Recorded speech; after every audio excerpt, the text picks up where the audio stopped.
Hai, ketemu lagi. Kali ini kita akan bahas tentang insight.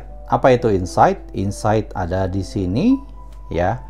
Nah, insight adalah data-data yang kita kumpulkan secara kebiasaan di setiap aktivitas kita melakukan bisnis dan pekerjaan atau karir kita, ya. Dan secara nggak langsung data-data itu sudah terekam yang kita bisa pakai untuk kemajuan kita di bisnis kita ke depannya. Karena kalau kita mengandalkan buku catatan, kertas, atau mungkin catat di handphone biasa gitu ya, ini pasti nanti tercecer datanya dan tidak juga bisa di-compile sehingga tidak bisa lihat statistik atau insight-nya. Nah, seperti apa insight? Contoh ya, setelah Anda masuk ke aplikasi ini dan Anda melakukan segala macam aktivitas di Magic sini, ya, Magic Plus button ini, Anda bisa lihat ke bagian insight, ya. Contoh ya, dari data yang Anda punya, source of leads, ya, Anda bisa juga lihat di sini dalam bentuk chart, ya. Nah, seperti ini, chart. Jadi, berapa sih jumlah orang yang Anda sudah masukkan ke dalam aplikasi ini dan dia sumbernya dari mana aja, ya. Natural market artinya teman Anda sendiri gitu, ada satu, referensi satu, sosial media satu. Nah, jadi kalau Anda lebih suka yang visual, silakan bisa lihat yang dari sisi chart sehingga bisa melihat, oh oke, ini jumlahnya satu gitu ya. Nah, lalu apalagi? Ini membantu banget. Jadi kita bisa tahu bahwa oh ternyata misalnya nih, semakin bagus branding Anda, ternyata hasil data atau hasil leads yang datang dari sosial media itu semakin banyak tentunya. Atau semakin bagus branding Anda, referensi orang-orang yang mengenalkan orang lain, teman-teman dari prospek Anda, teman-teman dari rekrutan Anda itu semakin banyak. Artinya mungkin referensi jadi semakin banyak seperti itu. Nah, inilah gunanya kita mempunyai insight data dari aktivitas kita masing-masing. Jadi kita nggak nebak-nebak lagi apa yang kita lakukan yang menghasilkan uang, yang produktif buat kita, itu kan beda sama apa yang dilakukan orang gitu. Jadi belum tentu apa yang dilakukan orang itu bisa kita terapkan di harian kita. Nah, di sini gunanya data insight ini. Oke, lanjut. Hobi atau interest dari leads yang datang ke kita. Secara angka Anda bisa lihat di sini ya. Ada yang sukanya bisnis dan networking, ada yang sukanya sport dan recreation, ada yang sukanya food and culinary. Sama, kalau Anda sukanya yang grafik, silakan lihat yang seperti ini. Ya, data ini baru menampilkan year to date, artinya baru data yang tahun berjalan. Nanti ketika Anda sudah menggunakan aplikasi ini cukup lama, akan tampil juga data yang tahun sebelumnya. Jadi di situ Anda bisa lihat perbandingan apakah produktivitas Anda meningkat atau menurun, ya.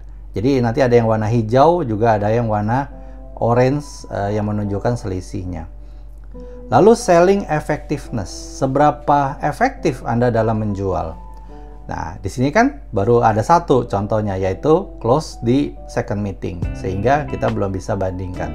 Semakin banyak data, nanti Anda bisa lihat, oh ternyata misalnya rata-rata selling skill saya, rasio efektifnya ternyata di atas 5 pertemuan itu malah yang paling banyak. Sehingga dengan data ini Anda nggak cepat frustasi ketika baru ketemu 1-2 orang nggak closing gitu ya. Ya Anda udah tahu, oh tenang aja, di pertemuan di saya itu pertemuannya adalah di atas 5 kok saya baru closing seperti itu ya. Lalu alasan dari orang membeli. Nah, ini juga sama, Anda bisa lihat di sini. Jadi ketika Anda ketemu orang, Anda bisa tahu, oh ini first time purchase atau apakah ini upgrade. Lalu nanti Anda bisa lihat, Anda tuh jagonya di tahun ini, bisnis Anda datang dari mana? Apakah dari semua orang baru, first time, atau klien lama yang membeli kembali, ya, dan lain sebagainya. Oke, ini juga penting, cost of meeting. Banyak kita, praktisi marketing, praktisi pemasaran, itu banyak sekali melakukan entertainment ya, khususnya yang kita nggak pernah catat ya, kayak transportasi, kayak memberikan gift, makanan, traktir makanan, dan lain-lain. Nah, dengan adanya Product Sales CRM, kita bisa melihat dan bahkan kita bisa tahu. Di sini disamerikan bahwa first selling appointment itu 0,8 juta biayanya. Follow up 0,3 juta. Client relation 0,2 ya. Dan bagian-bagian yang lain. Ya, di sini kita bisa lihat bahwa aktivitas apa sih yang biayanya itu cenderung lebih besar ya dibandingkan dengan aktivitas lainnya seperti itu. Ini sangat membantu ya, karena di sini kita bisa tahu kalau memang ternyata ada aktivitas yang kita lakukan ternyata tidak menghasilkan uang, tapi ini mengeluarkan banyak sekali uang. Nah, di situ kita bisa mulai ngerem ya, atau kita mulai bisa meminimalkan biaya-biaya yang terjadi. Rekrutmen juga sama, karena ini baru satu contohnya ya, berarti chartnya juga baru ada satu seperti itu ya. Lalu reason of recruitment ya, tadi alasannya adalah sukanya new challenge ya, berarti baru ada satu seperti itu ya. Jadi Anda bisa pelajari di sini ya, data-data ini adalah mewakili produktivitasnya Anda sendiri, tidak ada hubungannya dengan produktivitas orang lain ya, tidak ada hubungannya dengan data orang lain. Ini semua tentang Anda. Oke, speed of team promotion karena baru satu juga sama ya, jadi kita baru lihat contohnya adalah satu. Tadi Mary promosi dalam 1 bulan pertama sejak dia bergabung. Meeting duration, nah ini juga banyak, kadang kita sebagai praktisi kita bertemu orang, bicara, komunikasi, dan kadang kita lupa, bahkan kita mungkin nggak sadar lebih banyak bicara basa-basinya ketimbang berbicara dagingnya seperti itu ya. Nah, jadi dengan adanya meeting duration ini kita bisa melihat sebenarnya dari semua jam kerja kita yang sudah tercatat, sebenarnya kita efektifnya di mana? Ya, apakah kita terlalu banyak branding ya, ataukah kita lebih meluangkan banyak waktu bertemu face to face dengan calon prospek atau calon rekrutmen seperti itu. Kita bisa lihat di sini. Lalu dari sisi relationship progress juga kita bisa mempelajari ya. Ini juga pentingnya Anda mengupdate data-data yang Anda masukkan ke dalam aplikasi ini. Jadi contoh Anda ketemu orang lalu orangnya bilang atau Anda mau telepon dia lalu dia nomornya ternyata tidak terdaftar. Berarti data tersebut harus dipindah, diupdate misalnya menjadi cannot be contacted. Atau kita sudah kontak dia tapi misalnya timingnya kurang bagus, masukin di situ. Ya.